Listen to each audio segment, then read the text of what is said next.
Hey, what's going on, everybody? Welcome back to Derek Lawson's Level Up Travel. You know, they'll talk about points, miles, rewards, credit cards in general. Love to talk about cashback. Love to talk about those programs like the hotel programs, airline programs, the credit card programs like American Express, membership rewards points, like Chase Ultimate Rewards, like Citi Thank You points, like Capital One Miles and US Bank Altitude Reserve points. I love to talk about travel. And what you get here is the only credit card reviewer, points guru, person that shows you how to do redemptions that has actually traveled around the world for a year, and that goes a long way. It's a lot of experience right away, and it gives you a new perspective on how to use these points, get around, and try to figure out, when you're out there, how to use these points as you go. And everyone knows how availability on this type of stuff can be really tough. So, using those points, getting around definitely helps me now let you know how to get those free vacations and stuff like that, and business class flights, to get a ton of value out of your points. So today I want to talk about the Chase Sapphire Reserve. And is it dead long term, right? Now, I'll say it's not dead for the reason that it has an 80,000 point bonus right now, and go get those bonuses, but long term, right? Is this card, does it need a refresh? Absolutely. I think it does. It's just basically due for a refresh, and it hasn't happened. So there's a couple things coming at it that I think makes this card obsolete besides that sign up bonus, okay? One is a Chase Sapphire Preferred. They revamped this card, and they equaled the 3x ultimate rewards points that you would be gaining with the Chase Sapphire Reserve on dining, right? You got the 3x also on online groceries, not at the store. They still don't really have a permanent category, Chase in general, right? So that's a big hit. It also has a lot of great travel protections that Chase Sapphire Preferred. The Chase Sapphire Reserve is better, but is it worth it? I don't know. It does have the best travel protections probably in the industry, and the Chase Sapphire Reserve does have a priority pass, which the Chase Sapphire Preferred doesn't. But you have many options to get priority passes out there. So I'm not sure if the Chase Sapphire Preferred doesn't really hurt it. Beat this thing up for a lot of people. All right, that on its own, just its own company's competition right there, I think really hurts it, because it's $550 annual fee is a $300 credit, towards travel, and you're still left with $250 annual fee. Any additional authorized users, $75. It's an expensive card. I think the biggest thing, 1.5 cents per point compared to the 1.25 cents per point. But if you're a person that transfers your points out and gets outstanding value out of your points, instead of getting the 1.5 cents per point, maybe you get 10 cents per point, right? 5 cents per point. Transferring out to a travel partner, get a business class flight,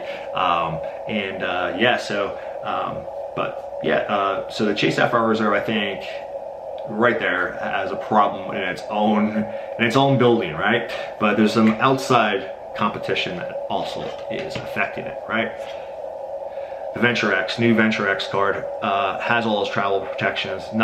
It's very close to being as good as the Chase Sapphire Reserve. I will say it is not quite as good, but it's really stinking close. It's built Visa Infinite cards, which come with a lot of travel protections.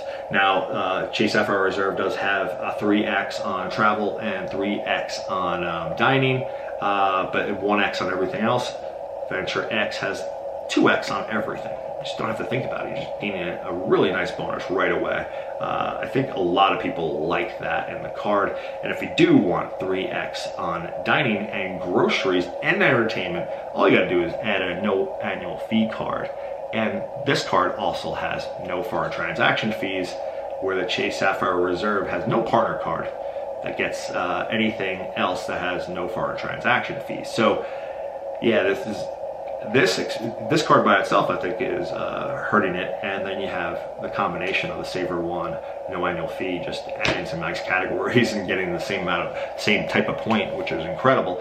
The downside is that you're not getting 1.5 cents per point like you are on the Chase Sapphire Reserve, but you are getting 1 cent per point there. But there's many more transfer partners get that outstanding value. So if you're that type of person, then this card kind of really hurts the Sapphire Reserve. If you're a transfer out person, then it really hurts. You know, Chase still has Hyatt, which is great for transferring out, but you know, you're still getting like 2.5 at best, you know, on good redemptions. 1.5 probably on a lot of redemptions, even with Hyatt, right? But you can get it up a little bit higher, but you never getting really, you have less of an opportunity to get those big flights. So they do have transfer partners that are pretty good, but it's a lot less than the Venture X card for airlines. So that's another thing.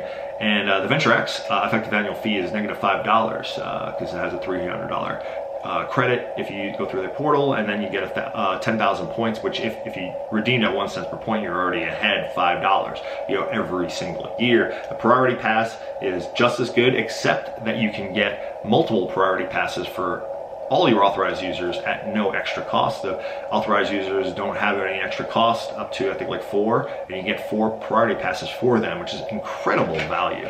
So that really hurts too on the Chase Sapphire Reserve. So next one that I think is a real problem, but it's a little bit less of a problem because it's a harder card to get. It's not for the entire country. They don't service the entire country, right? Is the U.S. Bank Altitude Reserve. 3x on travel, just like the Chase Sapphire Reserve, but you also get 3x on mobile wallet payments. Covers so much more ground than the dining category that they have, and they get 1.5 cents per point on the travel portal, just like the Chase Sapphire Reserve. So if you're that type, they have no transfer partner, so it's not as flexible as maybe Asset Reserve, but $75 effective annual fee, $400 annual fee, minus $325 if you credit for travel and dining out. So really easy to use that travel credit / dining credit, right? And that mobile wallet payment's getting 3x. You can go, it's like 80% of the places, and even online, a lot of the places you can still use your mobile wallet to get 3x. So many good. The travel protections are really pretty close. It's kind of like the Venture X, where it's kind of close to the Chase Sapphire Reserve. They're both all Visa Infinite cards. They're really great travel protections, purchase protections, and stuff like that. So really great competitor to this card. Again, it's harder to get. Also, the priority pass is only good for 4 visits, and you get to have someone come with you on those, but 4 visits instead of unlimited.